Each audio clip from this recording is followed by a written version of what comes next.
ஆச்சரியப்பட்டாங்க, என்ன ஒரு மரத்துக்கிட்ட பேசுகிறான்னு சொல்லி. இவரு பேசிட்டு போயிட்டாங்க.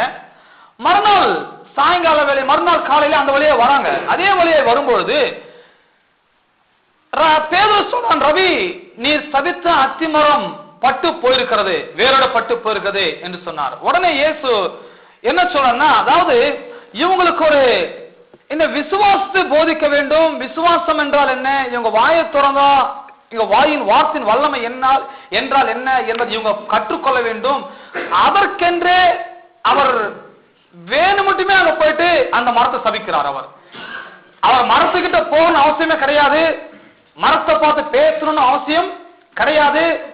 என்று சொன்னால் வேதம் சொல்லுகிறது, அது அத்திப்பழம் கொடுக்கிற காலம் இல்லை, அத்திப்பழம் கொடுக்கிற காலமே கிடையாது, சீசனே கிடையாது.